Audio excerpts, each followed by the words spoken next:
What's up, YouTube? It's me, the Artisan MC, and today I'm going to give you my reaction review to X-Men 97 Season 2, Episode number 1.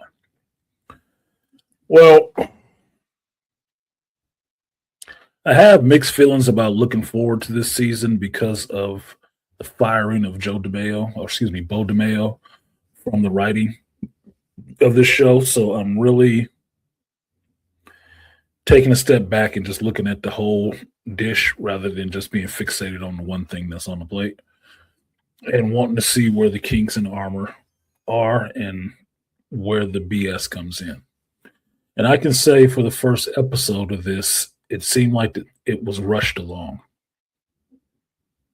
Apocalypse is one of my favorite X-Men villains, and the whole time travel part of it is more interesting to me because I like time travel stories. So understanding the relationship between Cable, Scott, Jean, them being in the future, Mother Askin, all of that stuff is what makes X-Men comics really fun and interesting to get into. The fact that they did a rush job on the adventures of Red and Slim is kind of messed up to me because one, he never even called them Red and Slim. It's in this episode and ends in this episode that we see them together training him and them revealing that they're his parents. That's too quick. That should have been left for another episode. At the very least, let us live with it or work with it a little bit that they've been here training this boy for a few months. Let's live with that because the adventures of Red and Slim or Cyclops and Phoenix was a good story. It was a very good story to find out how Cable was trained in the future, how this boy became the person that we later knew as Cable.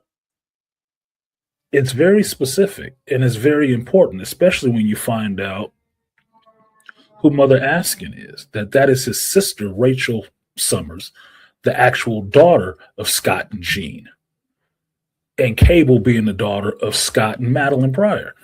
That's very significant. It ties that whole family dynamic together and is a good story that they got to go into the future and actually raise him a little bit, or at very least train him. But it's all introduced and wrapped up in one episode? That's too quick, man. That's too quick. I mean, you get Apocalypse, you see Ozymandias there, right? The guy who looks like he's just Sam with a turban on his head. Well, they never even say his freaking name. So you don't know who the hell he is. If you don't read comics, you don't know that's Ozymandias. You don't. You don't know who the four horsemen of Apocalypse are. You don't even know what their names are. If you have never seen the original X-Men 97 movie, you don't know they always got the same four names, but you don't know what mutants they are. This was just too rushed. It was just too rushed for me. At one point in it, Mother Askin is convincing Storm, or just letting her know that she can reach into the heavens and call down a solar storm. That's something that's happening in modern comics right now. In the last few years, that's happened, of Storm understanding that somebody who can be elemental on Earth can do more than that in space. There are elements in space. There are storms in space as well. And if she's out in space, she can do that. But they didn't take her out in space. They just had her standing on the planet Earth, reaching up into the sky and pulling some sunfire down. I was like, no, that's not how that works, bro. What the fuck? I'm all with Storm being a mega level mutant and being super powerful, but they are really stretching with this shit. They are really going too hard with the Black Girl Goddess stuff for me with Storm. That was a bit too much for this episode, especially since you have Rachel Summers there, who was basically like the embodiment of the Phoenix. Even old. The shit don't matter. So it was good to see some things.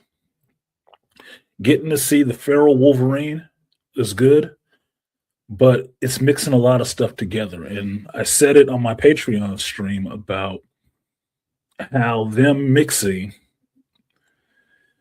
the adventures of Cyclops and Phoenix, Rise of Apocalypse, mixing those stories together, and some Days of Future Past stuff all mixed together.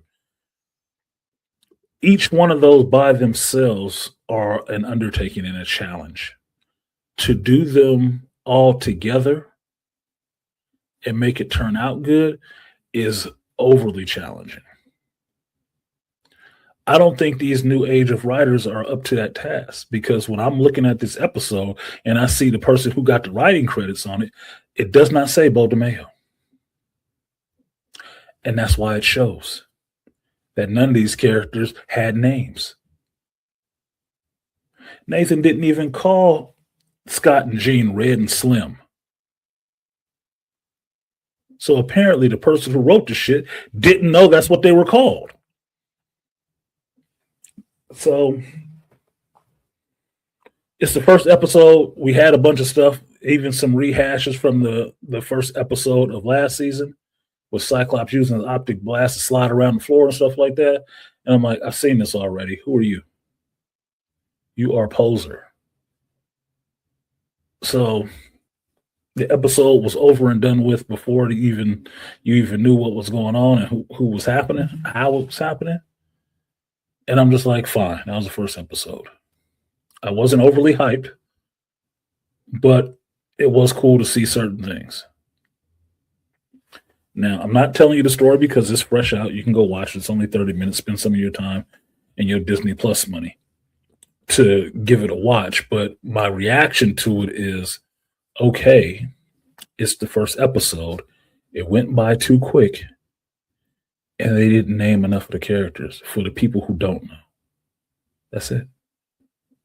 Otherwise, I think I saw two different animation studios work in this, especially when it got to the fight scenes with Cyclops at the end. But it's really breezing too much along. It's really just breezing too fast. So I'm going to see what happens in the next 2 episodes because they dropped all 3 at the same time. And then I will have a final judgment on those first 3 episodes because that was a bit too quick. And if they push through the next episode happening back in the past in Egypt the same way, I'm going to really have some concerns about this season of the show. What they are doing. Are they just trying to get over on nostalgia and eye candy? Like, look, these characters are here. Isn't this great? And not really have any story pulling it together.